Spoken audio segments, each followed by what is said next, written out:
Hello అండి, hi, నమస్తే. ఈరోజు కాకరకాయ మసాలా. పల్లీలు మంచిగా దూరగా వేయించుకోవాలి. కొబ్బరి కూడా కొంచెం వేయించుకొని, నువ్వులు కూడా వేయించుకోవాలి. కొంచెం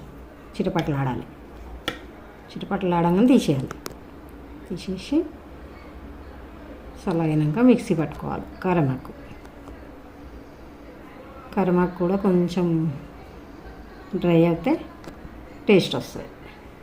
తినని వాళ్ళు కూడా తింటారు. పిల్లలు డైరెక్ట్ తినలేరు కదా, ఇట్లా తింటారు. ఆయిల్ నా దగ్గర కాకరకాయలు ఎక్కువ ఉన్నాయి కాబట్టి ఆయిల్ పోసుకుంటున్నా.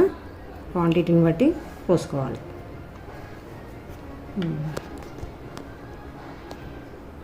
కొంచెం వేడి కాగానే కాకరకాయలు ఒక్కొక్కటి అట్లా పెట్టేసి మంచిగా కింద పైన అనుకుంటా, కిందికి మీదకి అనుకుంటా మంచిగా ఫ్రై చేసుకోవాలి. బాగా ఉడకాలి లోపల ఆయిల్లో.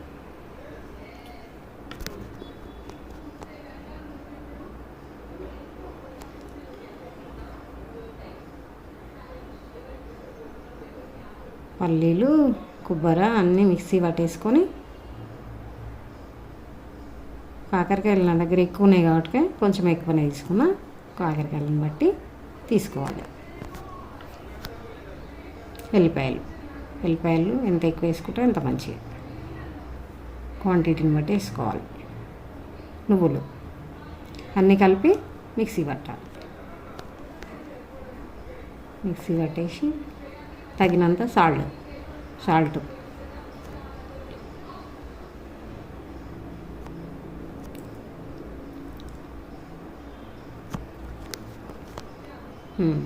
అట్లా మంచి ఇట్లా ఫ్రై అవ్వాలి.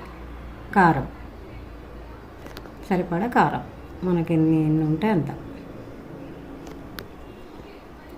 పొట్టలో పెట్టి మూత పెట్టేయడం అంతే. మంచిగా లోపల అంతా పట్టేస్తుంది. గింజలు అవసరమైతే మేమైతే తింటాము, ఉంచుకుంటాము. తినని వాళ్ళు తీసేసుకోవచ్చు. బాగుంటుంది. గింజలు కూడా బాగుంటాయి, మంచిగా ఫ్రై అవుతాయి కదా, మంచిగా ఉంటాయి. చూసారా, అన్నీ అట్లానే పెట్టేసుకొని చిన్నపిల్లలు కూడా తింటారు, తినని వాళ్ళు కూడా తింటారు. మంచి టేస్ట్ ఉంటుంది. నమస్తే అండి, బాయ్.